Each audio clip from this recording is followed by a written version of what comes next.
हैं कि जो उसमें एक फरिश्ता है, एक तो इब्लिस है, एक जिब्राइल या गैब्रियल है। गैब्रियल की बात कर लेते हैं, ठीक है। उसको कुछ लोग जिब्राइल कहते हैं, कुछ गैब्रियल कहते हैं। आपने गैब्रियल नाम सुना है किसी का कभी? हाँ, तो गैब्रियल कहीं सुने तो इसका मतलब वही है।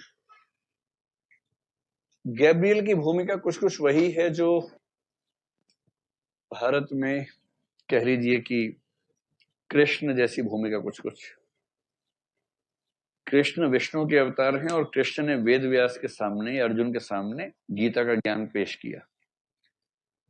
जिब्राइल या गैब्रियल वो फरिश्ता है जिसके माध्यम से अल्लाह ने या खुदा ने मोहम्मद पैगंबर को ज्ञान दिया। मोहम्मद पैगंबर 40 की उम्र में थे जब उनको ज्ञान हासिल हुआ, रिवील हुआ। 63 की उम्र में उनकी मृत्यु हुई, तो 23 साल तक उन्होंने कुरान लिखा और उसके बाद उनकी मृत्यु हुई। कुछ लोग कहते हैं कि उसके बाद भी शायद कुछ चीजें छूट गई, कुछ और लिखनी थी बाकी, कुछ कहते हैं कि पूरा हो गया था।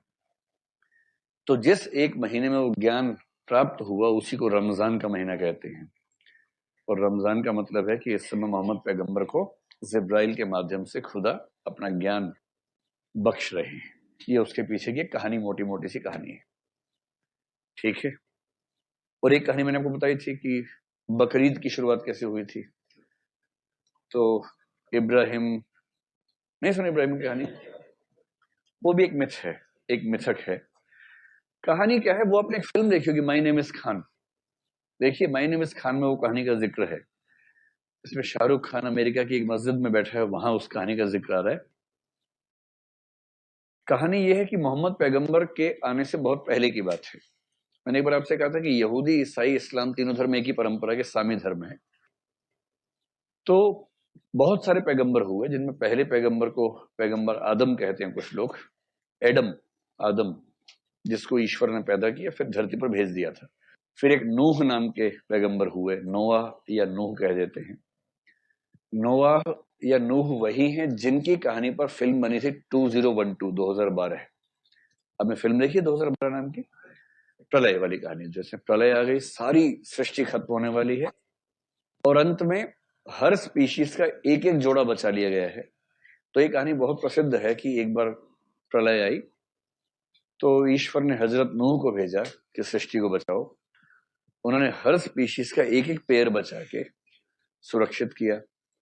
सब सभ्यता खत्म हुई, उसके बाद सभ्यता की पुनः शुरुआत हुई। ये कहानी खूब चलती है वहां पर।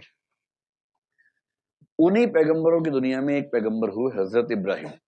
इब्राहिम का एक बेटा इस्माइल था, एक इसहाक था। इस्माइल के रास्ते पर आगे चल के इस्लाम का विकास हुआ, ऐसा माना जाता है। तो हजरत इब्राहिम भगवान को मानते थे बड़ी गहराई से, बहुत गहराई से मानते थे। मतलब कुछ लोग कहते हैं कि फादर ऑफ फेथ, आस्था या विश्वास के पिता हैं इब्राहिम। मतलब ईश्वर पे आस्था हो तो कैसी आस्था हो ये समझना हो तो इब्राहिम को देखिए। तो एक बार इब्राहिम साहब को सपना आया कि भगवान ने या खुदा ने, मतलब उस समय इस्लाम शुरू नहीं हुआ था तो आप उसको भगवान कहें, खुदा कहें, अल्लाह कहें, जावे कहें, कुछ भी कहें, कि भगवान ने कहा है कि मुझे तुम्हारे बेटे की बलि चाहिए। बेटा था इसहाक। तो सुबह उठे, अपनी पत्नी से बात की कि कल सपने में देखा कि भगवान कह रहे हैं कि अपना बेटा मुझे दो। तो जैसे ये थे वैसे इनकी पत्नी भी थी। पत्नी बोली, हा, इसमें क्या सोचना है, भगवान ने कहा है तो फिर क्या सोचना है, आपके मन में दुविधा तो नहीं? बोले दुविधा किस बात की है, बेटा मांगे बेटा दे देंगे भगवान को, भगवान से क्या बड़ा है। तो इनका पूरा मन था, बेटे को बोला, बेटे नहा धो के तैयार हो जाओ, तुम्हारी बलि देनी है, भगवान ने मांगा है तुम्हें।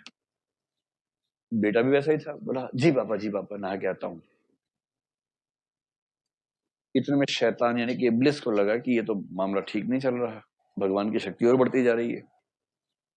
तो इब्लिस ने पत्नी को भड़काया कि देखो तुम्हारा पति तुम्हारे बच्चे को मार देगा। पत्नी समझ गई कि ये जो विचार मन में आ रहा है ये शैतान का विचार है। उसने शैतान को डांट के भगा दिया, भाग शैतान यहाँ से, दिमाग खराब करता है, भाग यहाँ से। बेटे को भड़काया, बेटा बोला मेरे अब्बा जान क्या रहे हो? मतलब जो मन में द्वंद्व होता है उस द्वंद्व को कैसे खत्म करते हैं उसका जिक्र है ये। फिर बाप ने कहा, बेटे तैयार हो गए? हाँ। मन एकदम तैयार है? हाँ पापा एकदम तैयार है। तुम्हारी बलि होगी पता है ना? हाँ पापा एकदम तैयार है। भगवान ने मांगा है। हाँ पापा, इससे बड़ा खुश नसीबी क्या हो सकती है कि ईश्वर ने मुझे मांगा है। तो बाप बेटा चल पड़े, कटार हाथ में रख ली जिससे बलि करनी थी।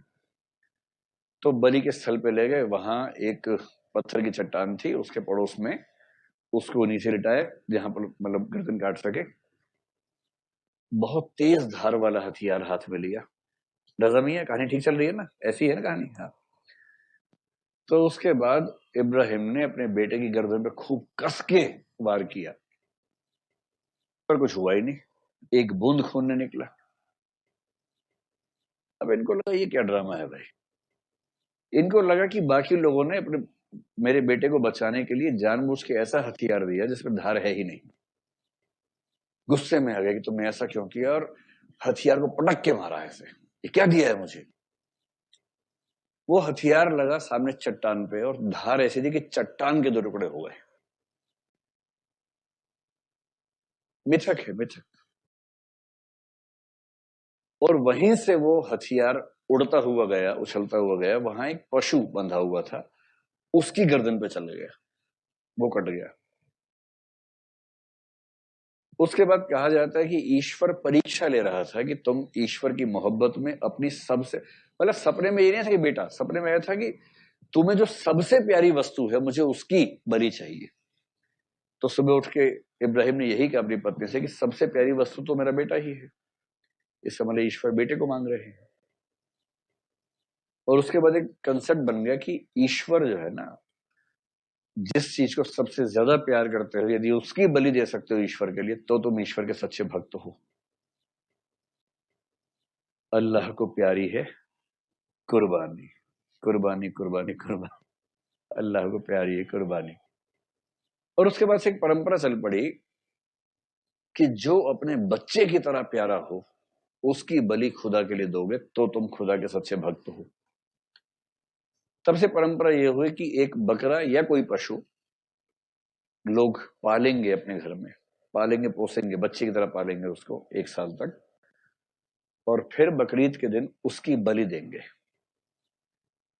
और उस दिन जो बच्चे होते हैं उनका आप देखेंगे ना, बड़ा मुश्किल होता है बच्चों के लिए कि जैसे घर में एक पशु है, मान लीजिए बकरा है, कोई भी पशु है, उसके साथ खेलते खेलते लगाव ऐसा हो जाता है कि वो घर का हिस्सा बन जाता है।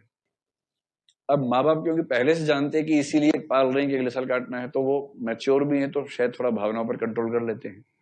तो छोटा बच्चा है जो साथ से पैदा हुआ है, वो कैसे कंट्रोल करे।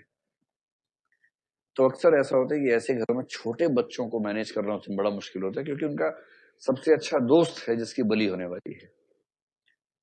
पर कंसेप्ट यही है कि भाई अपना जिगर का टुकड़ा अगर भगवान को दे सकते हो तो तुम सच्चे भक्त हो। इस कंसेप्ट से बकरीद बना। और कहानी सबके दिमाग में एक ही बैठी कि हजरत इब्राहिम ने अपना बेटा बलि देने की बात की, तो हम क्यों पीछे हटे।